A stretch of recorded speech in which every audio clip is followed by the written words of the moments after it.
Assalamualaikum warahmatullahi wabarakatuh. Kembali kita berada di channel Bicara Baik. Hari ini kita akan membahas tentang stunting.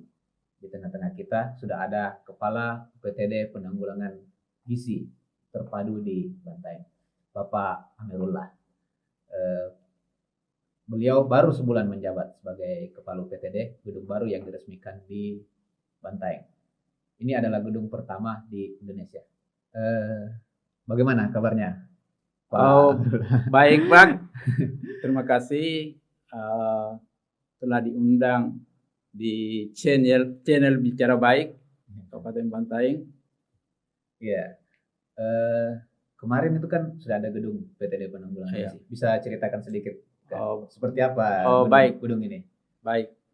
Mungkin pertama-tama saya ingin luruskan tadi, Pak, ya, tentang UPT Penanggulangan Gizi Terpadu. Sebenarnya di nomenklatur di SK Bupati itu, di peraturan Bupati itu namanya UPT Pusat Layanan Gizi Terpadu. Sesuai dengan SK nomor 10 2001. Ya, kemarin sempat disinggung juga ya sama Pak Menteri bahwa namanya berubah jadi penanggulangan ke layanan. Baik. Ya, seperti apa gedung ini? Jadi gedung UPT Pusat Penanggulangan Gizi Terpadu itu adalah suatu wadah pelayanan gizi yang dihadirkan pemerintah secara terpadu, terdiri dari beberapa lintas sektor dan lintas program. Jadi gedung itu diharapkan bisa menyelesaikan masalah-masalah gizi ke depan, karena target pemerintah, jadi target pemerintah di bidang gizi itu terutama stunting itu 14%, sedangkan kita di Kabupaten Bantaeng itu masih cukup tinggi 21%, walaupun kita di Sulawesi Selatan itu juara paling rendah di Sulawesi Selatan. Kategori paling rendah. Ya, kategori paling rendah. Katanya ini gedung pertama di Indonesia. Iya. Jadi betul itu, Pak. Jadi ini penanganan ini karena kita menghadirkan seluruh SKPD yang terkait dalam penanganan gizi dalam satu wadah gedung, dan ini sifatnya gratis. Oh, gratis ya? Gratis, tidak dipungut biaya. Jadi kalau ada pasien yang datang ditangani untuk penanganan stunting itu semua gratis. Jadi ya semua gratis, Pak. Jadi kalau misalnya ada masyarakat yang membutuhkan pelayanan gizi, misalnya anaknya kurus, kemudian pendek, bisa ke sana walaupun tanpa BPJS, tanpa melalui rujukan, bisa langsung. Oh, gitu ya? Ya, tanpa melalui rujukan dari puskesmas bisa. Jadi ada rujukan dari puskesmas bisa, tanpa rujukan juga bisa. Jadi semua orang, terutama masyarakat Kabupaten Bantaeng, bisa memanfaatkan fasilitas yang disiapkan di UPT Pusat Layanan Gizi Terpadu. Gratis. Gratis, Pak. Tanpa BPJS juga ya, Pak? Tanpa BPJS. Terus pola penanganannya seperti apa, Pak? Kalau ada pasien yang datang, terus dibagaimanakan? Baik. Jadi seluruh pasien yang datang dia harus melalui proses. Jadi ada alurnya. Jadi mulai dari alur pendaftaran, kemudian dia ke dokter anak. Jadi di sana ada beberapa fasilitas yang disiapkan, Pak. Oh, gitu ya. Jadi ada beberapa fasilitas yang disiapkan. Pertama itu pelayanan anak. Jadi di pelayanan anak itu kita menghadirkan dokter ahli spesialis anak 1 minggu 1 kali pada hari Senin, Pak. Jadi kita menghadirkan dokter spesialis anak 1 minggu sekali, itu pada hari Senin. Kemudian kita bisa memanfaatkan peluang itu, karena biasanya kalau kita di rumah sakit dilayani dokter ahli tentu berbeda ketika kita dilayani di UPTD. Kemudian ada pelayanan kebidanan.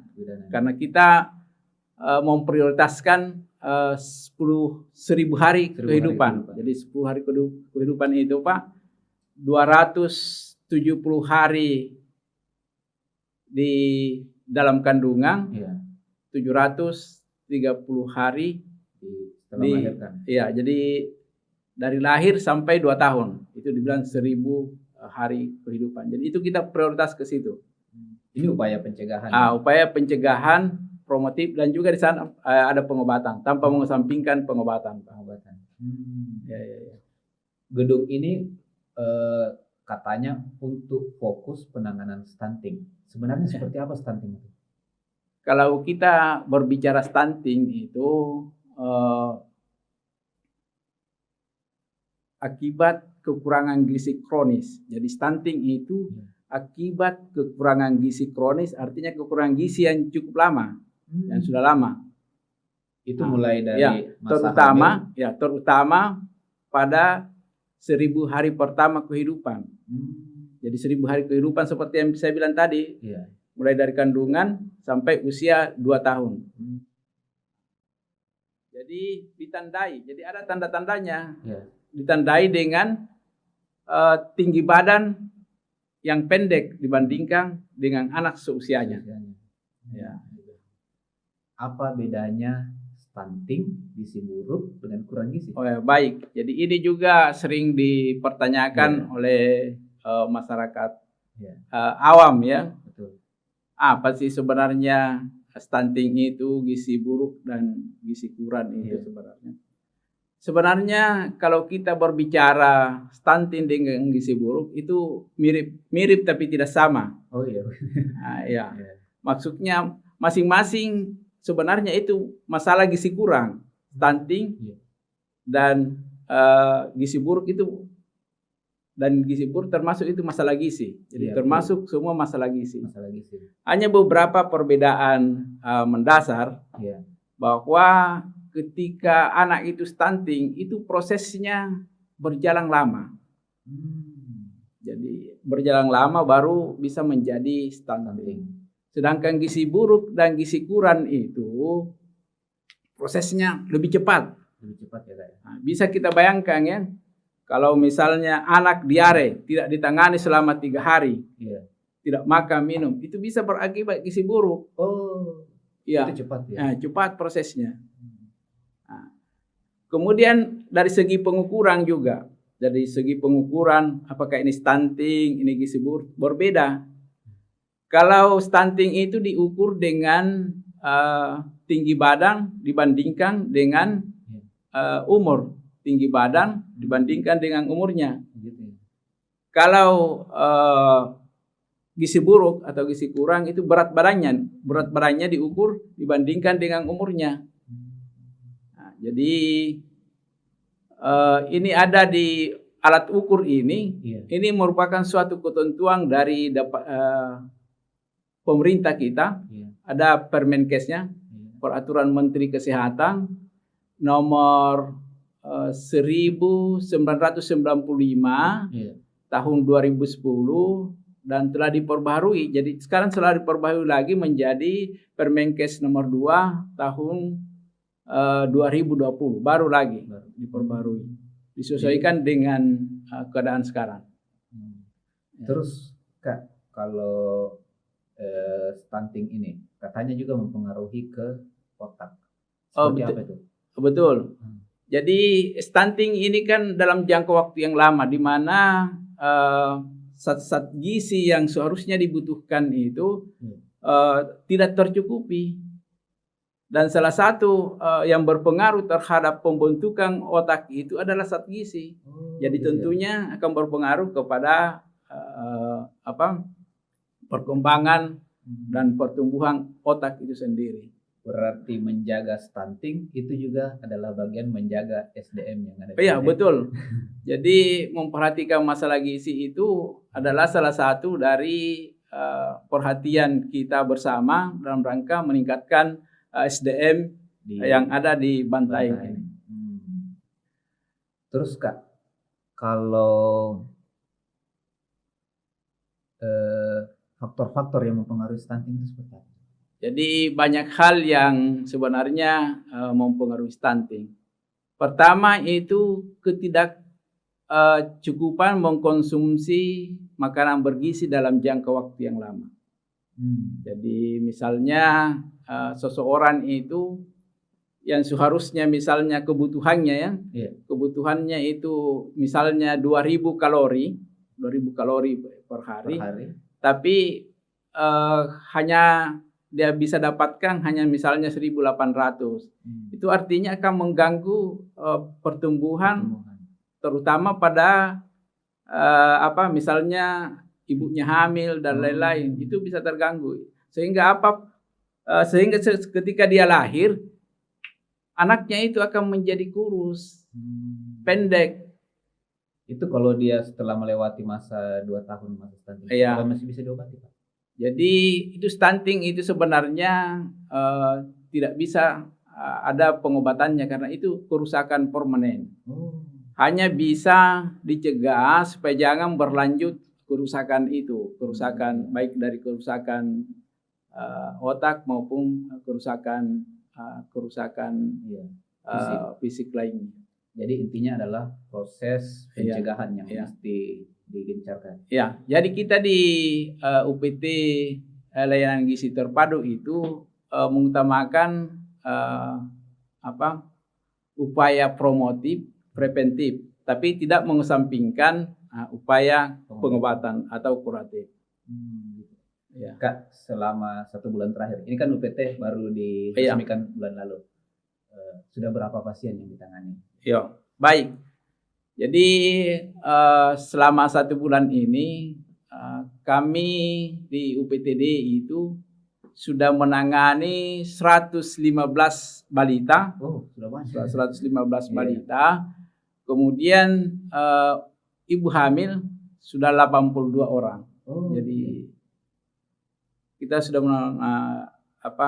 menangani ibu hamil. Jadi ibu hamil yang kita layani itu pada umumnya adalah ibu hamil yang kurang energi kronik. Kurang energi kronik itu maksudnya ketika kita ukur lengannya, lingkar lengan di sini ada alat ukur, namanya ukur lingkar lengan, itu kurang dari 23,5 cm. Dia punya lengannya di sini kurang dari 23 cm. Itu ciri-ciri kekurangan gizi atau gimana? Itu juga termasuk kekurangan gizi, terutama kurang karbohidrat termasuk ibunya. Kemudian masalah gizi yang bisa menyebabkan stunting juga misalnya soal infeksi yang berulang. Contohnya kalau misalnya anak-anak, misalnya bayi 1 tahun, kemudian dia kecacingan pada bulan ini, kita sudah obati lagi, tapi 3 bulan ke depan infeksi lagi, kecacingan lagi. Jadi kebersihan diri dan kebersihan lingkungan itu perlu diperhatikan. Karena bisa saja infeksi berulang itu akibatnya anak yang sering infeksi ini akan menjadi stunting karena dia kekurangan gizi terus menerus. Berarti ini terkait dengan sanitasi. Sanitasi. Kemudian soal perilaku juga, Pak. Perilaku ya? Seperti apa itu, Pak? Soal perilaku terutama dalam hal pemberian makan anak. Kita kan biasanya orang tua, apalagi kalau diasuh oleh pembantunya, kalau anak rewel, dia mungkin makan gula-gula, dibiarkan saja, yang penting tidak menangis. Padahal dari segi kesehatan itu tidak mendukung, karena itu bisa mempengaruhi nafsu makan anak. Kemudian anak itu, apalagi kalau hanya dibilang yang penting kenyang dan tidak menangis. Padahal seharusnya harus makanan, harus memperhatikan gizinya. Harus menu seimbang lah sekarang. Ada lauknya, ada nasinya, ada sayurnya, ada buahnya. Jadi kita harus perhatikan menu seimbang. Kalau di UPT kemarin tuh ada juga pelayanan pendampingan untuk seperti itu, untuk menjaga pelayanan. Jadi di sana itu Pak tersedia beberapa SKPD. Jadi di sana itu di samping UPT pelayanan gizi, di sini ada namanya Pokja. Jadi Pokja SKPD namanya. Jadi di Pokja itu ada 10 instansi Pak yang hadir di situ. Apa itu? Jadi maksudnya begini dulu. ketika ditemukan masalah, misalnya di sana kan kita asesmen setiap orang yang datang. Misalnya seorang anak yang datang bersama ibunya, kita tanya-tanya, punya jamban keluarga ya? Dia bilang tidak. Punya bantuan sosial ya? Tidak. Punya WC ya? Punya air bersih ya? Tidak. Jadi dari masalah-masalah itu kita simpulkan bahwa ternyata ini kemungkinan lingkungan yang bermasalah atau tidak punya jamban keluarga. Kita rujuk ke SKPD yang menangani itu jamban keluarga. Misalnya di PU ya, atau perumahan untuk rumah layak huni dan lain-lain. Kita rujuk bagaimana dia penyelesaiannya. Jadi mereka terpadu di situ. Jadi memang ada 10 SKPD yang hadir di sana, tapi karena ini kita masih dalam tahap pembenahan. Jadi seperti jadi setiap SKPD itu punya fungsi sendiri-sendiri. Ya, misalnya di Bapeda dia harus memastikan bahwa semua SKPD terkait itu ada penganggaran stunting di dalam dalam kegiatannya, RK-nya, nomenklatur kegiatannya. Ya. Jadi seperti juga kan sekarang itu Pokjanya itu diketuai oleh BKKBN sekarang ya? Iya. Badan Kependudukan dan Keluarga Berencana. Jadi dia tugasnya itu misalnya ada ibu hamil yang tidak punya kartu, tidak punya kartu penduduk. Tugasnya dia itu memastikan bahwa yang bersangkutan itu ada identitas kependudukannya. Jadi karena apa? Ketika dia bersalin, hamil dan bersalin dan tidak punya identitas kependudukan, maka otomatis mungkin dia bayar. Padahal seharusnya gratis karena ditanggung oleh BPJS. Ya, jadi dia memastikan bahwa setiap warga Kabupaten Bantaeng itu, terutama yang mendatang di fasilitas UPTD itu, memastikan bahwa tidak ada yang tidak mendapatkan identitas kependudukan. Jadi harus dia membantu mendapatkan identitas kependudukan. Ya, jadi seperti juga kesehatan, dia harus memastikan bahwa setiap pasangan usia setiap remaja wanita, setiap ibu hamil harus mendapatkan tablet besi. Tablet besi tambah darah. Jadi supaya ibu-ibu yang melahirkan itu tidak kekurangan sel-sel darah merah.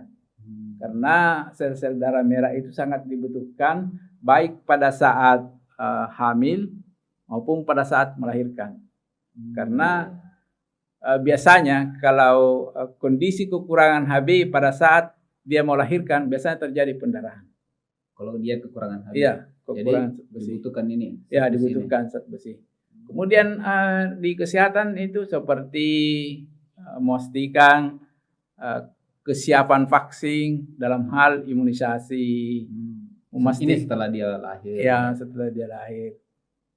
Kemudian semua persalinan itu harus ditolong oleh tenaga kesehatan. Jadi semua persalinan harus ditolong oleh tenaga kesehatan dan minimal ketika hamil diperiksa minimal 4 kali selama kehamilannya. Kemudian lahir diimunisasi. Kalau dia kurang gizi diberikan suplemen, vitamin dan lain-lain. Itu semua dilakukan secara gratis. Wow. Ya.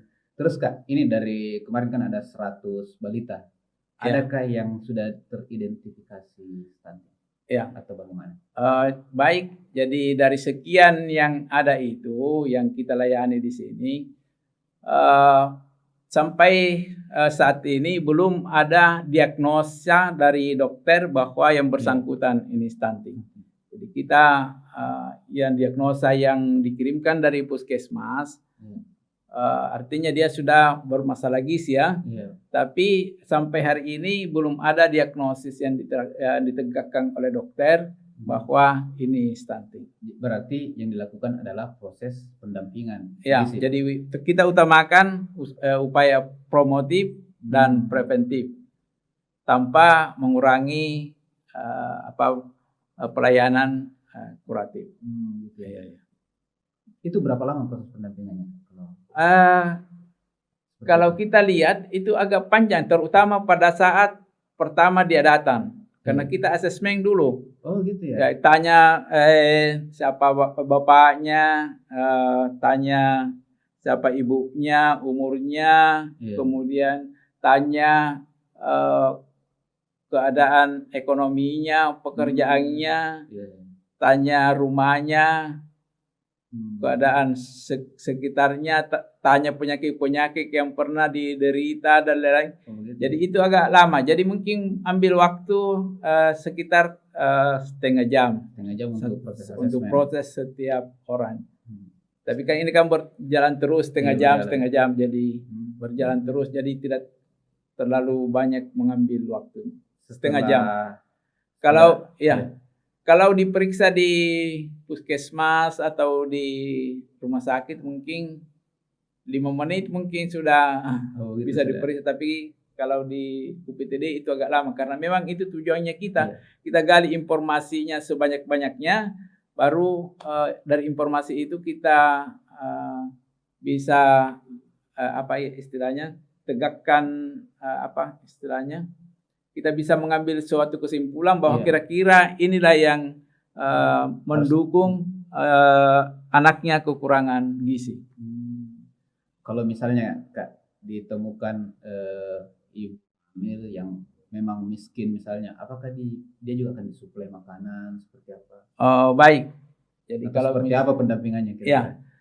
Baik. Jadi kalau ada ibu hamil yang kekurangan gizi yang datang Jadi untuk kondisi sekarang, jadi ibu hamil itu di samping diperiksa, diberikan obat untuk memperbaiki kondisi tubuhnya.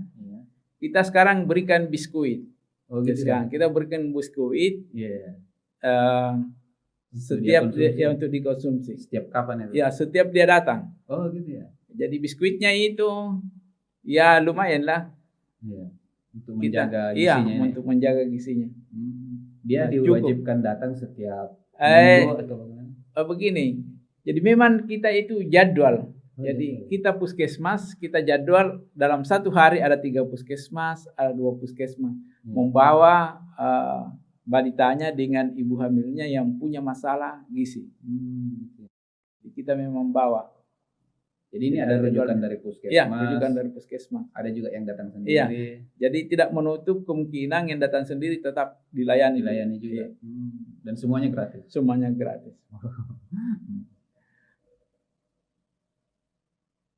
Kak, kalau belajar dari kasus-kasus stunting, apa yang mesti dilakukan oleh orang tua tanpa melalui UPTD gizi misalnya? Begitu ya. Misalnya di rumah seperti apa? Baik. Jadi stunting itu kan pada dasarnya kita harus perhatikan 1000 hari pertama kehidupan ya. Jadi mulai dari kandungan. Jadi kalau mulai dari kandungan diharapkan ibu itu cukup mengkonsumsi gizi yang seimbang. Jadi gizi seimbang. Jadi gizi seimbang itu tentu makanannya itu tentu bermacam-macam ya. Jadi ada sayur, ada nasi, 4 sehat 5 sempurna. Jadi sekarang itu 5 sempurna tidak disusu lagi, tidak diutamakan sekarang. Oh gitu ya. Karena jangan sampai kalau kita tidak minum susu dikira tidak sempurna. Padahal kebutuhan gizi kita sudah tercukupi. Ya. Kemudian ketika dia lahir, kita harus usahakan mendapatkan imunisasi sebagai untuk mencegah penyakit-penyakit berbahaya pada anak. Kita imunisasi. Kemudian kita harus jaga kebersihannya. Kebersihan terkait sanitasi dan lingkungan sekitarnya. Kebersihan dan lingkungannya kita harus perhatikan. Kemudian itu pola asuhnya juga. Pola asuh seperti apa? Ya, jadi pola asuh itu adalah terutama ya. Terutama pada saat pola pemberian makannya. Jadi pola asuh itu terutama pola pemberian makan. Jadi, misalnya karena ibunya mungkin sibuk Facebook dan lain-lain, lupa anaknya makan, yang seharusnya yang seharusnya makan 3 kali sehari, akhirnya dia tidak perhatikan sekali makan sehari karena anaknya juga tidak menangis mungkin dibilang tidak rewel. Padahal makannya yang harus seperti itu. Iya. Kemudian juga itu disesuaikan. Makannya itu harus disesuaikan umur anaknya.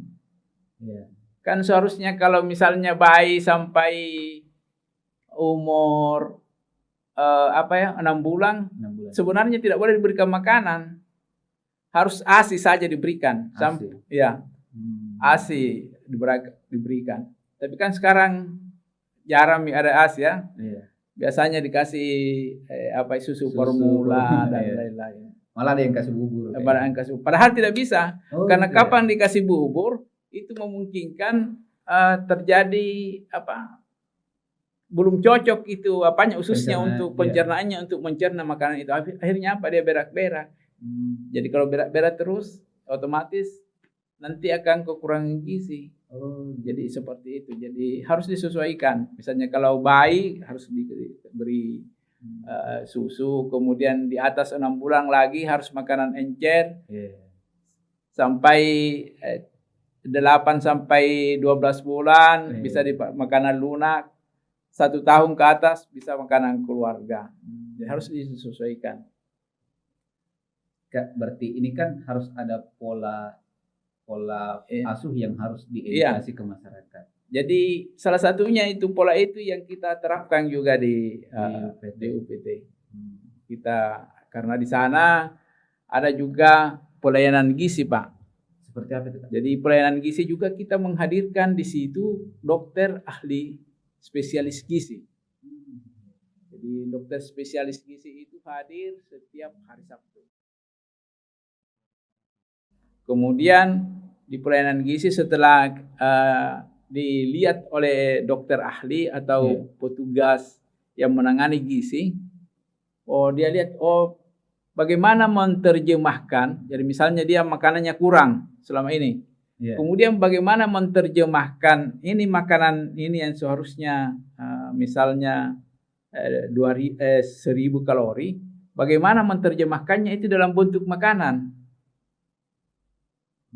Misalnya anak ini kebutuhannya ini karena ini 1 tahun mungkin dia 1000 kalori atau 500 kalori. Bagaimana menerjemahkannya dalam bentuk makanan? Kita siapkan juga tempat di atas dapur gizi. Ada dapur gizi. Ada dapur gizi. Jadi di dapur gizi lah itu diajar itu ibu-ibu mempraktekkan bagaimana membuat makanan yang sesuai dengan umur anaknya. Jadi ada pelatihan khusus untuk ibu-ibu. Pelatihan singkat ya. Sekitar berapa lama pelatihannya? Ya, jadi bukan di pelatihan diajar bahwa sebeginilah, begini caranya ini, begini keadaannya ini, sebegini ini. Jadi ada memang di situ namanya food model, food model yang menyerupai bahan makanan. Sebeginilah yang seharusnya besarnya yang dikonsumsi anak ini dalam sehari. Gitu. Iya.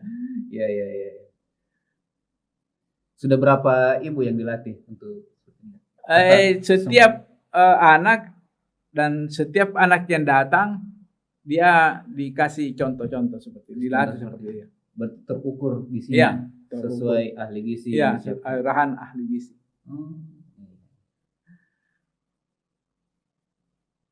Ada katanya juga ini untuk penanggulangan gizi ada istilah intervensi gizi spesifik dan intervensi gizi sensitif. Seperti apa ini? Bisa mungkin dijelaskan juga. Tadi saya lupa satu bahwa di sana itu juga menghadirkan fisioterapi. Fisioterapi. Jadi fisioterapi kalau ada anak-anak yang mungkin membutuhkan fisioterapi, terutama anak yang mungkin perkembangannya terganggu, dia di fisioterapi. Kemudian disiapkan juga taman bermain anak untuk melatih anak-anak Sosialisasi. terutama kondisi motoriknya. Jadi ada teman bermain anak juga. Ya, jadi kemudian kalau intervensi apa tadi pertanyaannya Pak? Yang intervensi spesifik apa? Spesifik dan sensitif. Gizi spesifik dan gizi sensitif. Jadi spesifik itu intervensi spesifik itu pada umumnya dilakukan oleh bidan kesehatan. Jadi bidan kesehatan yang kalau hanya bidan kesehatan itu hanya menyelesaikan 30% persoalan gizi. Sedangkan masalah spesifik itu dilakukan diintervensi oleh sektor lain. Seperti apa? Sektor Jadi sektor lain diintervensi oleh sektor lain dan itu menyelesaikan 70% masalah gizi, sangat besar. Jadi memang tidak bisa hanya mengandalkan kesehatan karena kesehatan itu hanya 30%. Sektor lain itu 70%. Jadi contohnya intervensi sensitif ya. Jadi intervensi sensitif itu misalnya bagaimana penyiapan kebutuhan tablet besi, pelayanan kesehatan untuk ibu hamil, pemeriksaan kesehatan ini ibu dilakukan hamil, oleh dokter. Dilakukan oleh petugas kesehatan dan lainnya. Dilakukan pemeriksaan kesehatan ibu hamil, pelaksanaan imunisasi, pemberian makanan tambahan, pemberian vitamin A kepada balita, pelayanan pemberian obat cacing, seperti begitu, pemberian pemakaian kelambu khususnya di daerah-daerah endemik malaria. Begitu ya. Kemudian intervensi spesifik ini pada umumnya dilakukan oleh sektor lain di luar bidang kesehatan seperti sanitasi, penyediaan jamban keluarga, penyediaan air bersih, kemudian penyediaan jaminan kesehatan, ya, kemudian penyiapan apalagi itu. Kemudian ada beberapa mungkin saya akan sharing dulu ya. Sharing dulu.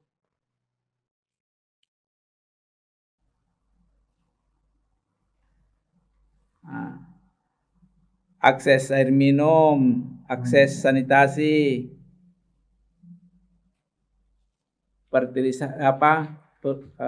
fortifikasi bahan makanan. Jadi fortifikasi bahan makanan itu contohnya begini ya.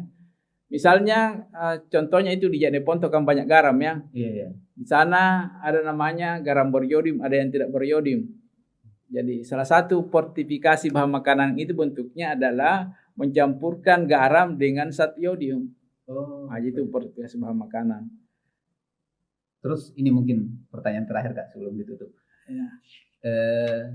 Kan stunting juga terkait dengan infrastruktur. Bagaimana ibu hamil mendapatkan pelayanan gizi dan bagaimana proses sanitasi. Menurut Kak, infrastruktur seperti apa yang dibutuhkan agar stunting tidak terjadi? Baik, jadi itu termasuk contohnya ya infrastruktur yang berpengaruh terhadap kejadian stunting. Misalnya penyediaan jamban keluarga contohnya. Jamban keluarga yang paling penting. Jamban keluarga. Contohnya begini. Satu keluarga di dalam lingkungan RT misalnya ya tidak punya jamban keluarga. Contohnya dia tidak punya jamban keluarga. Kemudian dia buang air di kebun atau di sekitar rumahnya. Sekitar kompleks perumahan lah. Jadi ketika dia buang air, buang kotoran di sembarang tempat misalnya, kan pasti ada lalat yang yang nempel di situ ya. Iya, betul. Nah, jadi ketika ada lalat yang nempel, kita pulang ke rumah, lalatnya ikut, dia singgah di rumah tetangga atau singgah di rumah kebetulan ada makanan terbuka, maka lalat singgah hinggap di situ makan. Otomatis kalau kita makan itu makanan yang sudah dihinggapi lalat itu, otomatis kemungkinan besar kita akan diare. Bagaimana kalau makanan itu dimakan oleh bayi dan lain, balita dan lain? Otomatis dia akan akan berak-berak.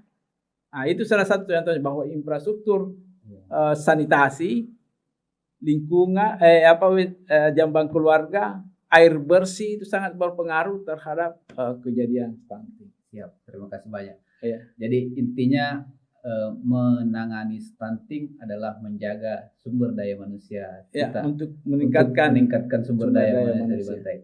Terima kasih banyak diskusinya pada hari ini, Pak. Mungkin ya sama-sama. Semoga dari informasi ini bisa kita masyarakat Bantaeng bisa memanfaatkan fasilitas yang ada yang telah difasilitasi oleh pemerintah kita. Mudah-mudahan ini ke depan kita bisa manfaatkan secara maksimal, khususnya masyarakat Bantaeng yang khususnya yang menderita masalah gizi. Betul. Terima kasih banyak, Pak. Sama-sama kita hari ini. Mudah-mudahan melalui UPT ini kita bisa bersama-sama menangani stunting. Karena menangani stunting kita sudah bersepakat tadi, menangani stunting adalah menjaga SDM Bantaeng kita ke depan. Oke, terima kasih atas diskusi hari ini di channel Bicara Baik. Mungkin setelah ini kita akan berdiskusi banyak lagi tentang berbagai hal tentang kesehatan dan tentang masyarakat Bantaeng di masa yang mendatang. Oke, terima kasih. Assalamualaikum warahmatullahi wabarakatuh. Waalaikumsalam warahmatullahi wabarakatuh.